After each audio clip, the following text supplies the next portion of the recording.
In order to win our final challenge, our teams will need to compete and cooperate, which means they'll not only have to play harder, they'll also have to play smarter.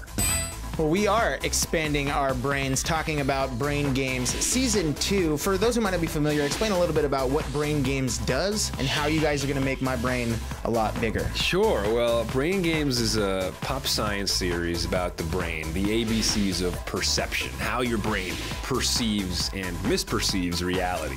And we teach you about how you perceive reality through a series of games and experiments that are meant to act as kind of like brain hacks. So we kind of make them participatory and interactive. Ready? Here we go. It seems to be a formula that works because it's the highest rated series in the history of Nat Geo, and so now we're premiering the new season and we're stoked.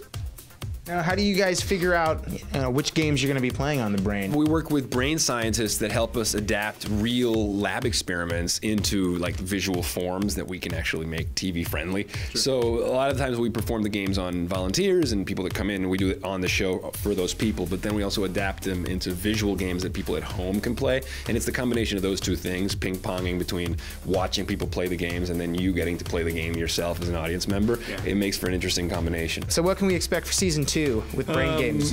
Where are you going to be taking people? Down the rabbit hole, man. Through the looking glass. We're gonna decondition your thinking. We're gonna lead you to some kind of ontological awakening and a forceful reckoning with what is. Making science fun.